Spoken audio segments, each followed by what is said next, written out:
ହୀରାକୁଦ ପାଣିରେ ପାଗଳ ଭଳି ହେଉଛି ଚିତଳ ମାଛ। କେତେବେଳେ ଏହି ଚିତଳ ମାଛ ଗଭୀର ପାଣି ଭିତରେ ଦେଖା ଦେଉଛି ତ କେତେବେଳେ ହୀରାକୁଦ ବନ୍ଧ ନିକଟରେ ଦୃଷ୍ଟିଗୋଚର ହେଉଛି। ପାଣିରେ ଭାସୁଥିବା ବିଶାଳ ମାଛକୁ ଦେଖି ଛାନିଆ ହେଲେଣି ଲୋକେ। ହୀରାକୁଦ ବନ୍ଧ ଭାଙ୍ଗିଲେ ଏମାନେ ଧାରଣ କରିବେ ରାକ୍ଷସ ରୂପ। ନରଭକ୍ଷୀ ରାକ୍ଷସ ପରି ଦେଖାଯାଉଛି ଚିତଳ ମାଛର ମୁହଁ। 24 ଅଙ୍କରେ ଓଡ଼ିଶା ଦେଶରେ ହୋଇବ ଜଳ ଗହଳ। ପାଣି ପ୍ରଳୟରେ ଭାସିବ ରାଇଜ, ସ୍ଥିତି ହେବ ଅସମ୍ବାଳ।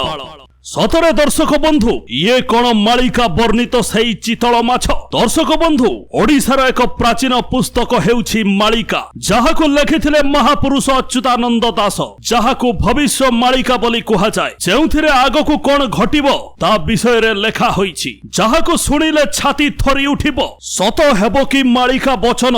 ମହାପୁରୁଷ ଅଚ୍ୟୁତାନନ୍ଦ ଗୋଟିଏ କି ଦୁଇଟି ନୁହେଁ, ଅନେକ ଭବିଷ୍ୟବାଣୀ କରିଛନ୍ତି ହୀରାକୁଦ ଡ୍ୟାମ ଓ ଚିତଳ ମାଛକୁ ନେଇ। ମାଳିକା କହିବା ଅନୁସାରେ କେନ୍ଦ୍ରାପଡ଼ାର ଭିତର କନିକାରୁ ଆସିବ ବଉଳା କୁମ୍ଭୀର।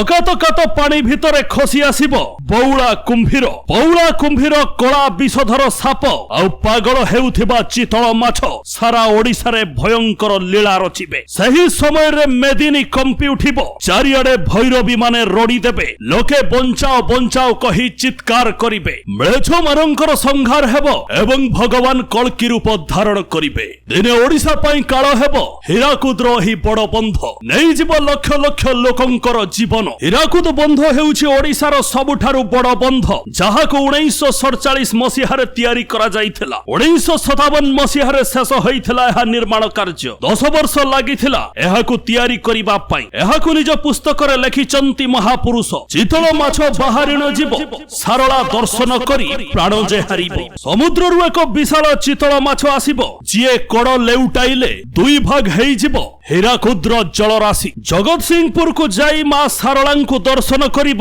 ଏବଂ ଛତିଆ ବଟରେ ପ୍ରାଣ ହାରିବ। ଏତିକିରେ ସରିନି ଭବିଷ୍ୟବାଣୀ। ଏହି ଚିତଳ ମାଛର ଅସ୍ଥି ରହିବ ଯୁଗ ଯୁଗ ପାଇଁ। ଏହି ଚିତଳ ମାଛର ଅସ୍ଥିରେ ନିର୍ମାଣ ହେବ ହୀରାକୁଦର ଫାଟକ। ଏମିତି ଭବିଷ୍ୟବାଣୀ କରିଛନ୍ତି ମହାପୁରୁଷ ଅଚ୍ୟୁତାନନ୍ଦ ଦାସ। ଦର୍ଶକ ବନ୍ଧୁ, ଆପଣମାନେ ଜାଣିଥିବେ ଯେ ଏବେ ଦୁର୍ବଳ ହେଲାଣି ହୀରାକୁଦ ବନ୍ଧ। ଏଥିରେ ଫାଟ ମଧ୍ୟ ଦେଖାଦେଲାଣି। ଅନେକ ରିପୋର୍ଟରେ ସମାନ କଥା ଉଲ୍ଲେଖ କରାଯାଇଛି। ଗବେଷକମାନେ ହୀରାକୁଦ ବନ୍ଧକୁ ନେଇ ଅନେକ ଆଶଙ୍କା ପ୍ରକାଶ କରିଛନ୍ତି। ମହୋଦଧି ମାଡ଼ି ଆସିବ, ସମୁଦ୍ରରେ ଲୀନ ହୋଇଯିବ ଆମର ଦେଶ। ଏହାର ଠିକ ପୂର୍ବରୁ କଟକର ନାମ ପରିବର୍ତ୍ତନ କରାଯିବ ଏବଂ ଯାହାର ନୂଆ ନାମ ଅମରାବତୀ ରହିବ।